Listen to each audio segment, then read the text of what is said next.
Hey, beautiful people. I wanted to dive right in because I feel excited to read for you today.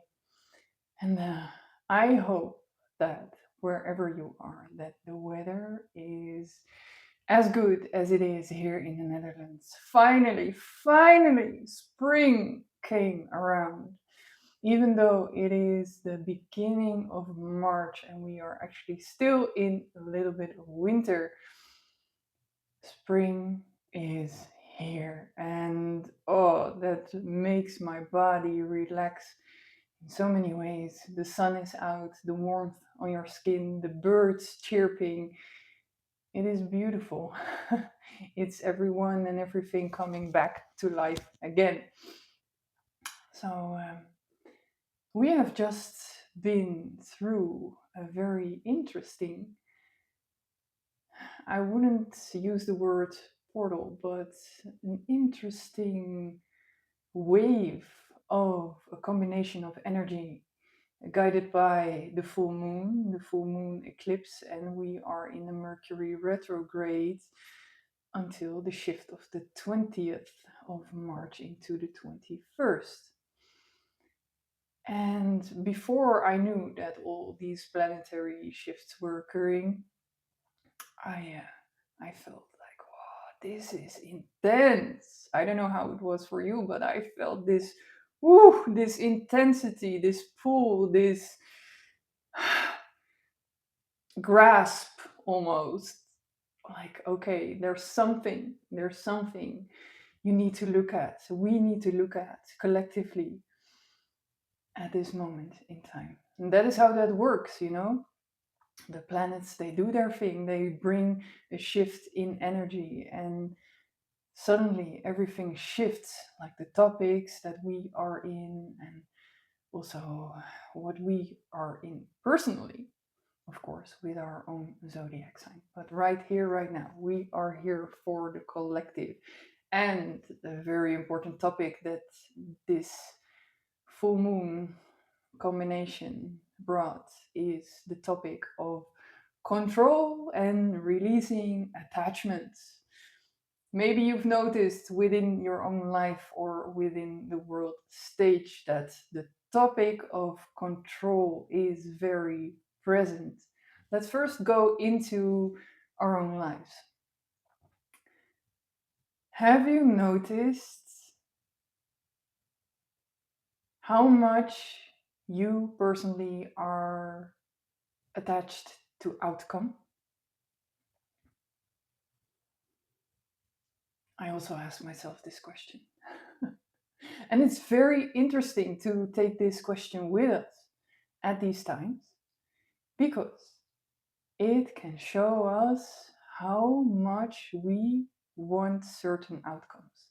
It doesn't matter whether it's in a relationship, whether it's in doing something for your business, whether it's with selling something. I'm selling my bike. And in that, I notice that even though a part of me is like, I'm okay, I'm really chill. Okay, notice, are you really truly without attachment of outcome? And then when I sit with myself and I feel it out, then I'm like, oh yes, yeah, there's actually an attachment of outcome. And then I brought this question with me into multiple phases of my life, relationship dynamics, for example, where to live, and all sorts of questions. So I would say, yeah. I would say that there are still attachments that I'm working on. And it has gotten better over the years, but there's still stuff to work on. So, how is that for you personally? Because this is a collective topic, a collective question that the Angelic Collective has for us. How much can you really release control? How much can you really trust? And trust in what then? Their answer in this. Can you trust in us?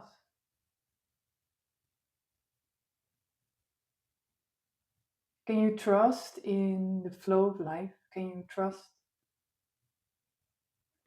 that you are an embodiment of your higher self, becoming it more and more?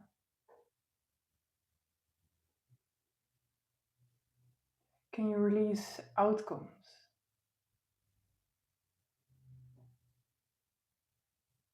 for the benefit of your relaxation?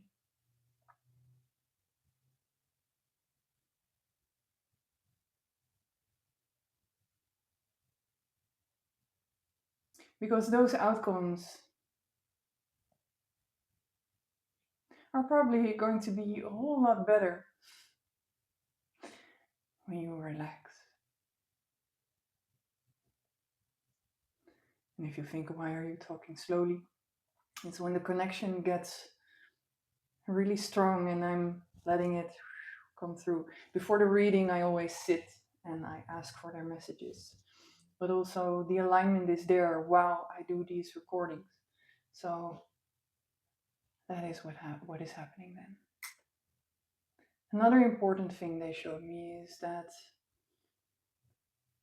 the more we are able to release, the more the higher self aspect of you is able to come in. And that is beautiful because we have been living so much from survival. We have been living so much from our inauthentic self of survival mechanisms. And that is the second topic. Can we show ourselves? Really, really show ourselves? They want me to go back for a moment, so I will.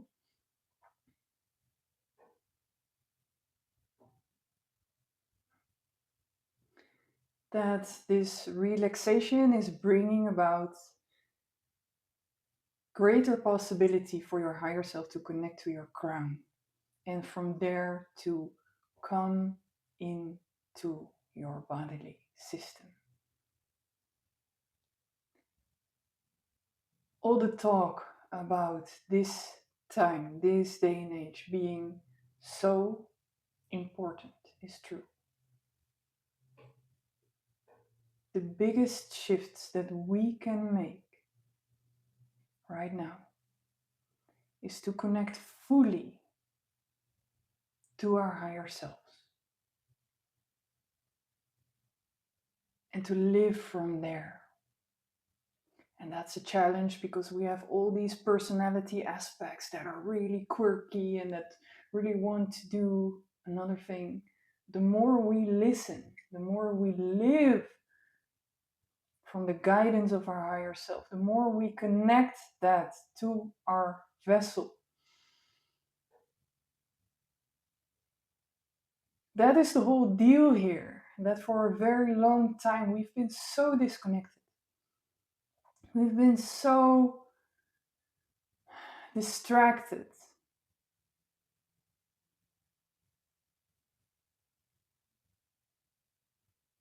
Now it's time to listen and to catch ourselves when we are so distracted.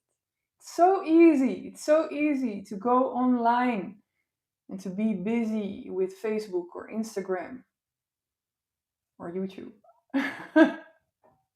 I almost didn't want to say it, but also YouTube. The moment we keep scrolling, bust yourself. How long do you spend time on social media?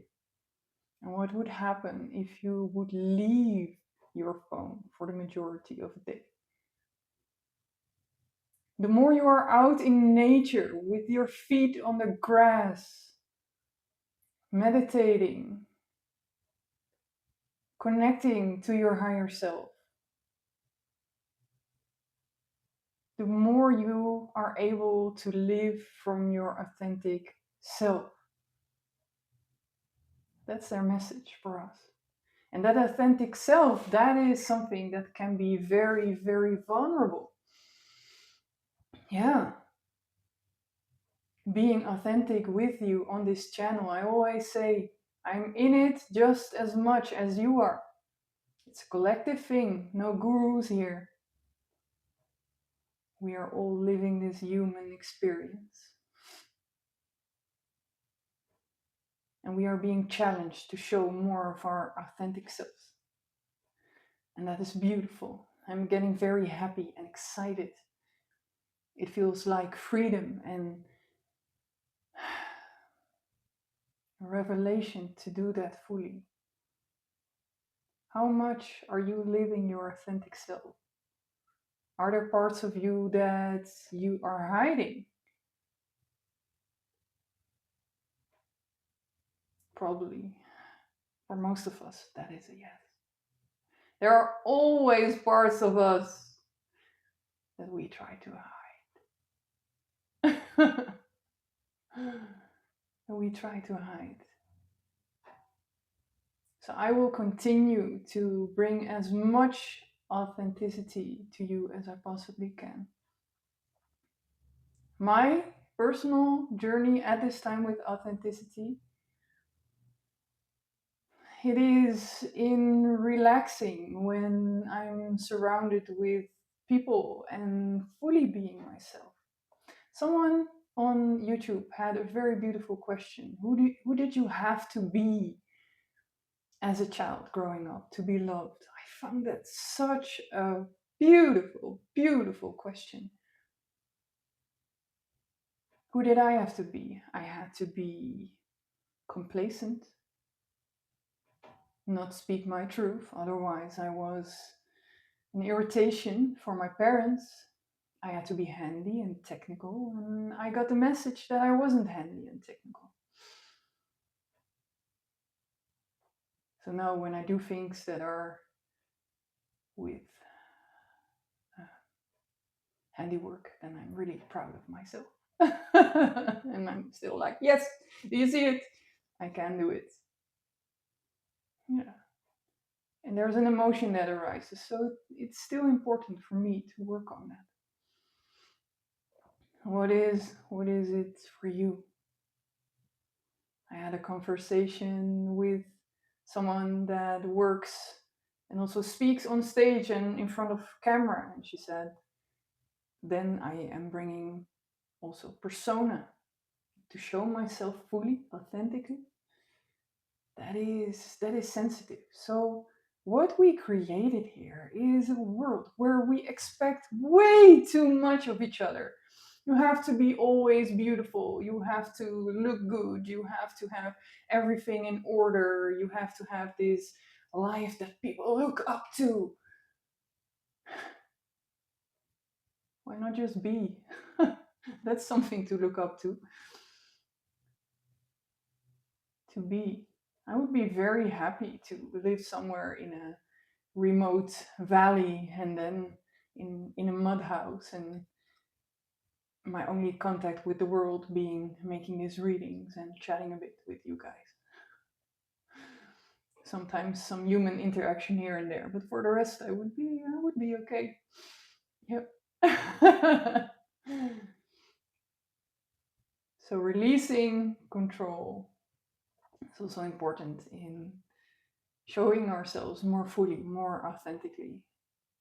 I had someone say to me once, you are so beautiful when you are relaxed. And it was true, I like this guy way too much to be relaxed around him. And there's still a part of me that freezes when I really like someone. But I'm working on it. That's my work. And we all have this work to do. So that is being emphasized at this moment. Then, control on a world level.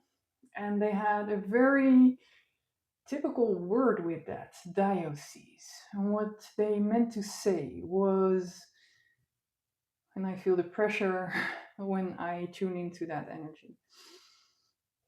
And the diocese is linked to the Orthodox Church, and there's this patriarchal vibe, energy, and suppression of everything that is emotional, everything that is feminine, everything that is free. because you have to live in certain ways to please God. God, who is a man, and only the priests have the connection to Source. As I said a couple of months ago, if you follow me for a longer while, you know, religion, and especially the impact of religion, stories that have been twisted,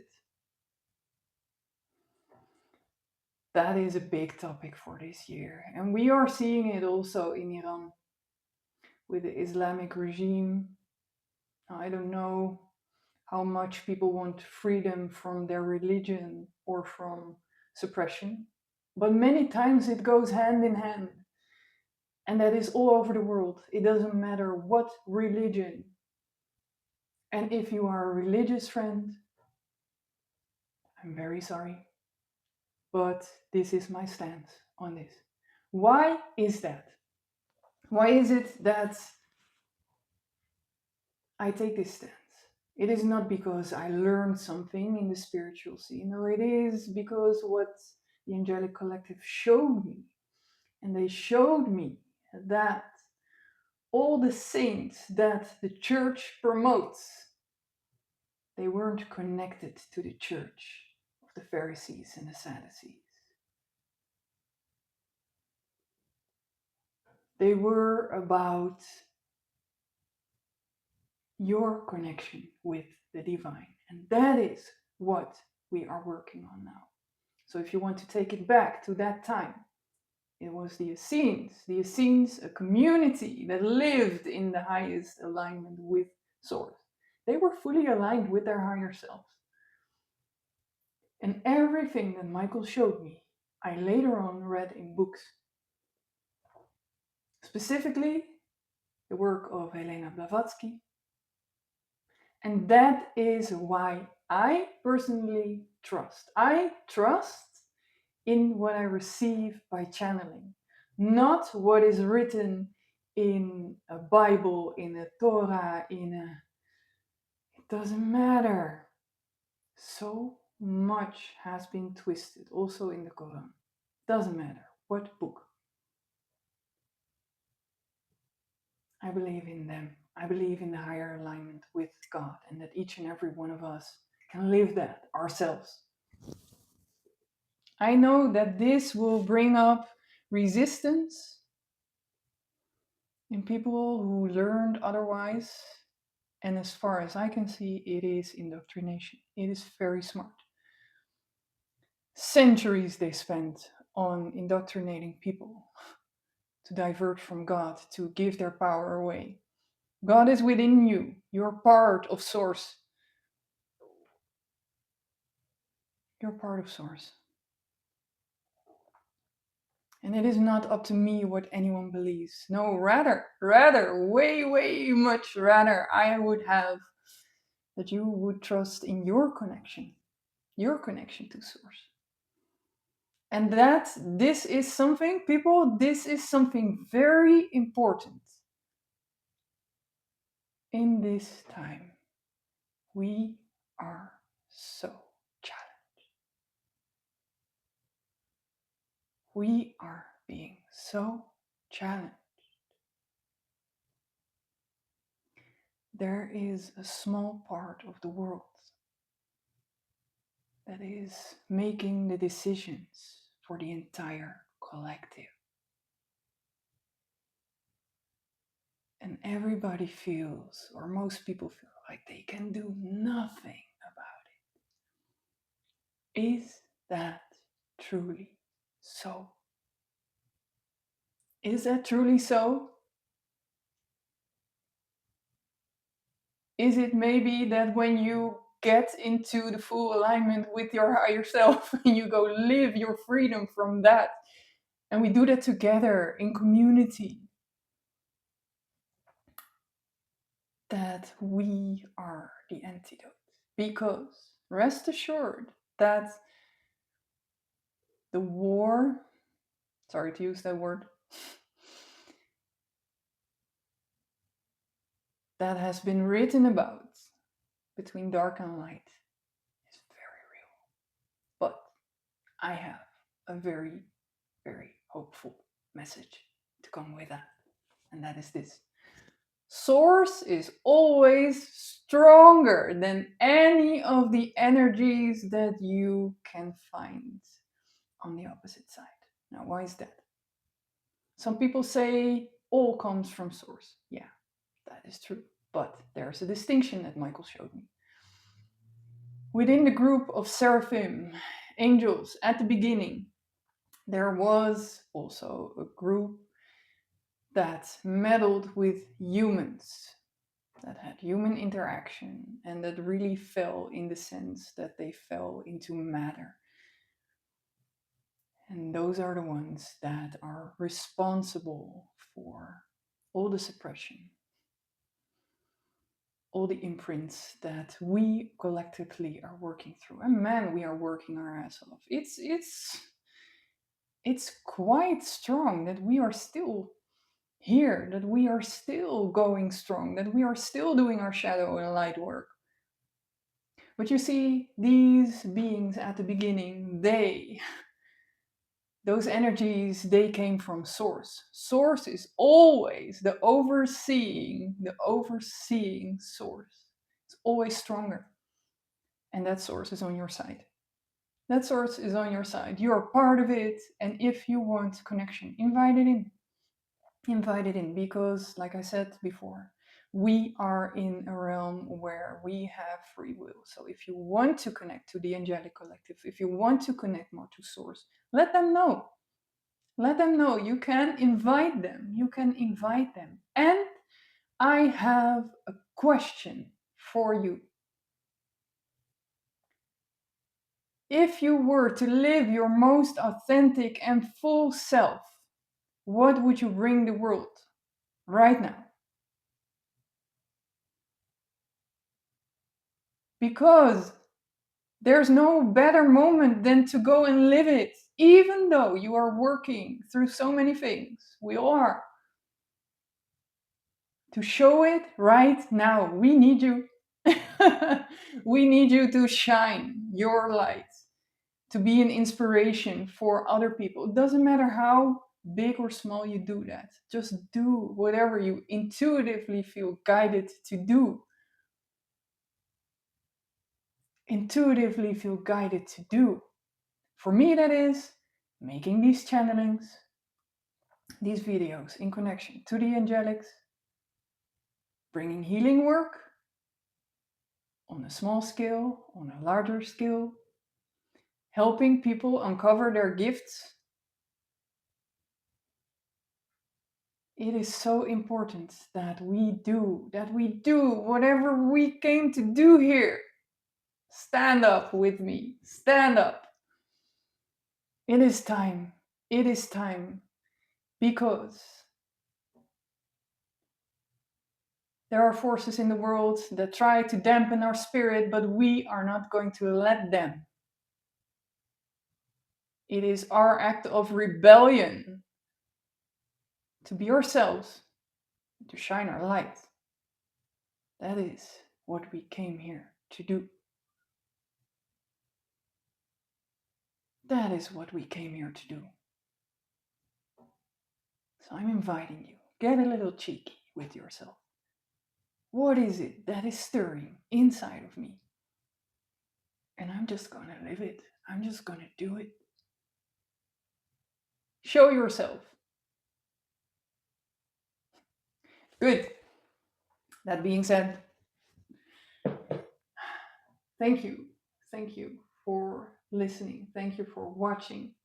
What I'm going to do this week is to put out a 2-minute video of a frequency emission that is meant for peace, for energy, for alignment. It is a short break that you can use throughout your day whenever you feel fatigued, whenever you feel out of alignment. So you are free to watch that on this channel. And then also the connecting to your higher self. I feel that is important to make a video about that. Maybe you already know it, then the video is not for you, or it's a nice brush up. But for those who really want to connect fully that video is for you. So, my beautifuls, it is going to be, I wanted to say a beautiful 2 weeks, but let me let me feel into that. It's going to be very interesting. We are rising in energy up until the equinox. We are going to be lit. So, I will see you in 2 weeks and we will see where we stand then. I give you a big hug and I will see you then. Ciao, ciao.